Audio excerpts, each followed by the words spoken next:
Okay, so here's how OKRs help teams, right? Communication hub. Everyone has transparent visibility into everyone's contribution and impact. So all our OKRs, we use a web platform called 7geese, 7geese.com. It lets you put everybody's OKRs on one giant engine, and everybody can see everyone else's OKRs. This philosophy actually started at Google. I was talking to a friend of mine who works at Google. He opened up his Google app internally for employees, and he said, "Who do you know at Google?" And I mentioned a name, and instantly he's able to look at and show me what exactly they are working on, right? So everyone can see everyone else's OKRs. Now, when you know someone's OKRs, as a leader, you can coach. Team leads can coach their team members on how to best contribute to business success.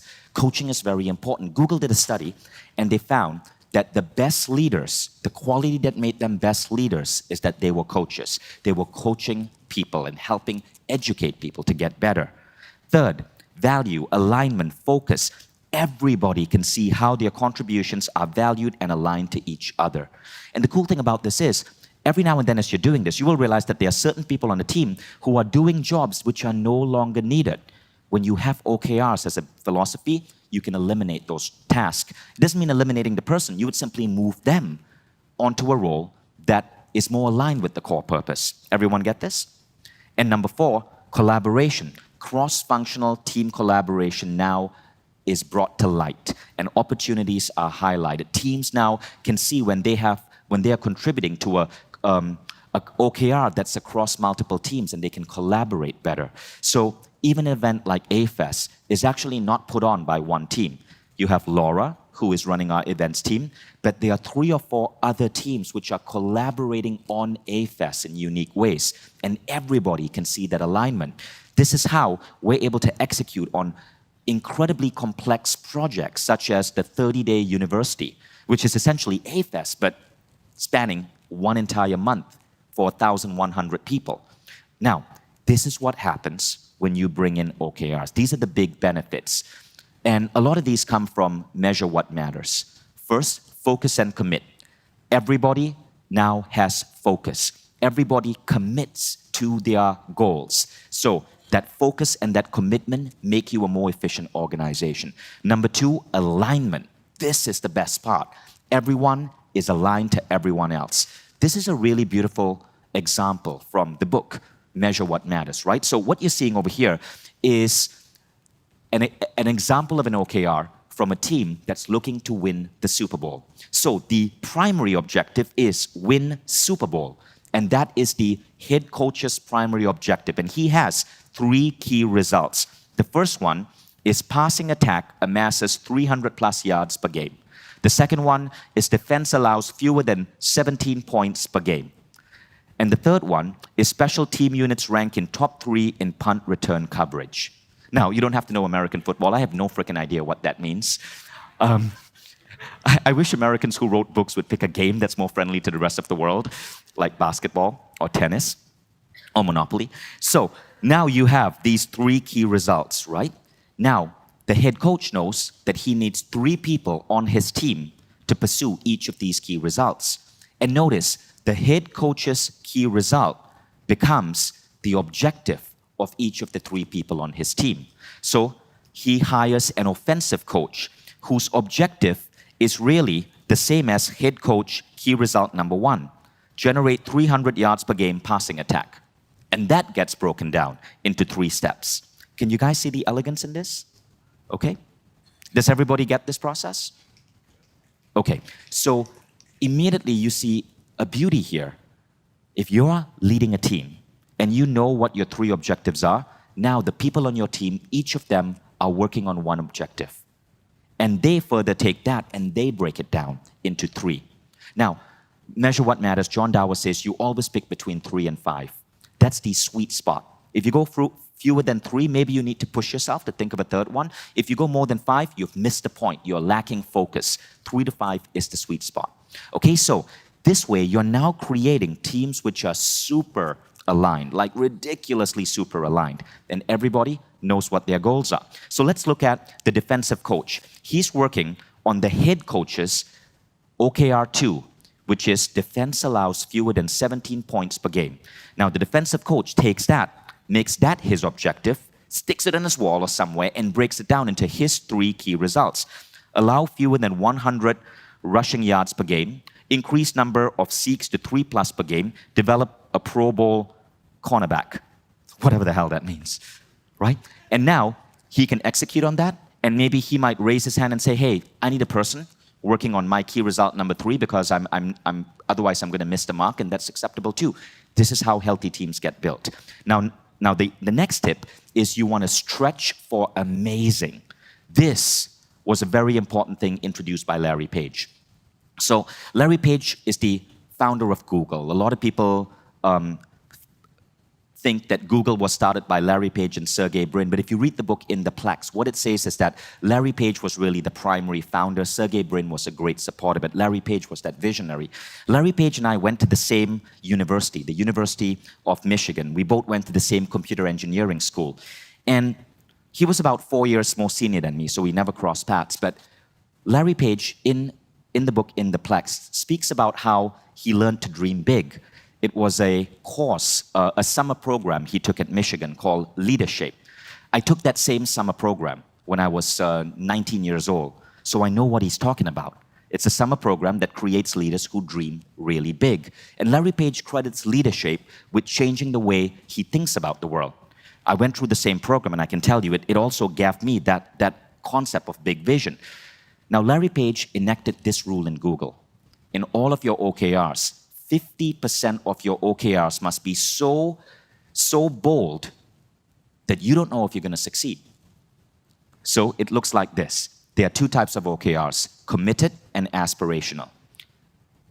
In Google, 50% of OKRs must be aspirational. And aspirational means these OKRs are so big, so forward-thinking, that you have a 50% chance of failure. We adopted the same thing in Mindvalley. So let's first talk about the difference, because you're going to do this when you write down your company OKRs. This is how you have a realistic business plan, but you're also pushing and stretching to do what might be massively big goals that are going to inspire and capture the imagination of people. So committed objectives are tied to Google's metrics, product releases, booking, hiring, customers. Managers set them at the company level, employees at the department level. In general, these committed objectives, such as sales and revenue goals, are to be achieved in full within a set time period. Those are committed objectives. In Mindvalley, a committed objective is run AFAS Bali, generate X number of tickets, X number of revenue, X NPS score.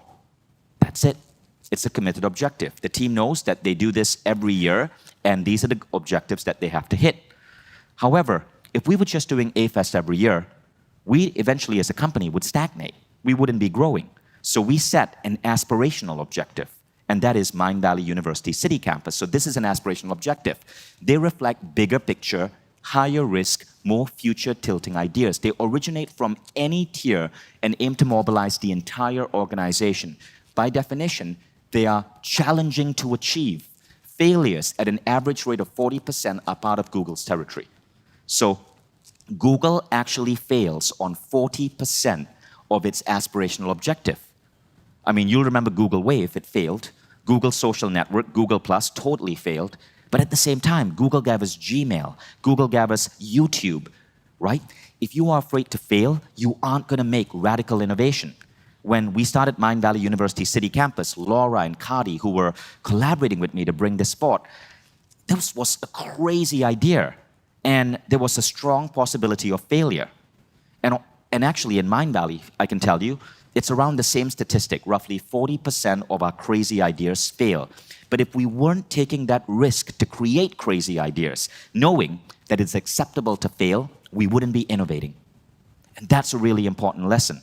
So you want aspirational objectives in the mix. 50% of your OKRs must be aspirational. That's how we are able to create Mindvalley City Campus. That's how we're able to create these really bold things like the Quest app, because failure becomes acceptable. Failure becomes safe in the company. OKRs make failure safe. And as we go deeper, you're going to see why. Now, the final thing is track for accountability. How do you track a person's movement towards an OKR? because you want to create an organization that's accountable. So this is what it looks like. This is a sample tracking sheet from Measure What Matters, right? So an important thing about OKRs, how do you make failure safe? Do not tie OKRs to compensation or bonuses. You completely separate them. You see, as soon as you tell your people that your OKR, that their bonus or their comp is tied to their OKR, what are they going to do? They're going to set achievable goals. You're going to create pressure. And so even at Google, at Intel, your OKRs are not tied to your comp because they want people to stretch. They want people to risk. And failure shouldn't mean that you get demoted or that your salary gets cut. You want to make failure safe. So a really fascinating concept of OKR, and this is how it's so different from the older school management by objective, is that your people rate themselves. You do not grade them. They grade themselves on how they achieve their OKR. So let's look at this example, right? So let's say you have 4 different salespeople, and all of them had an OKR to bring in 10 new customers this month. Now you can see all of them have graded themselves and they've written a self-assessment. In the progress bar, one person hit 70%, which means he brought in 7 customers. One hit 100%, which means 10 customers. One hit 80%, one hit 90%. And they grade themselves on a scale of 0 to 1. Now notice, look at the first line. The guy who brought in 10 new customers, the guy whose goal was to bring in 10 new customers, but he only brought in 7 or 70%, he gave himself a 0.9 score, and he explained why. Due to a slump in the market, the OKR was significantly tougher to achieve than I thought. Our 7 new customers represent an exceptionally good effort and outcome. So he gave himself a 0.9. Right? And you're allowing people to do that. Now, look at the guy who actually hit 100%. That's row number 2. You would think he'd give himself a 1.0, but no, he gave himself a 0.7. And he said, when I reached the objective only 8 weeks into the quarter, I realized I'd set the OKR too low. He was giving himself a lower score because he realized he had set a goal that was too small. That's a brilliant person. You want people like that. Number 3, bring in 10 new customers. He hit 80%, so he brought in how many? 8. He gave himself a 0.6, an unusually low score. And what he said is, while I signed 8 new customers, it was more luck than hard work. One customer brought in 5 other behind her. Beautifully honest. Look at the final guy. He hit 90%, so he brought in 9 customers. He only gave himself a 0.5. Though I managed to land 9 new customers, I discovered 7 would bring in little revenue. Again, honesty. See, when you give people the opportunity to self-assess, if they lie, they're lying to themselves because they're grading themselves. And so they're more honest. They are willing to take risks because they know that they are being rewarded for their overall character by the ability to dream big, knowing that sometimes when you dream big, you are inevitably going to fail, and knowing that their salary isn't going to be docked, their bonus isn't going to be taken away. You're making failure safe.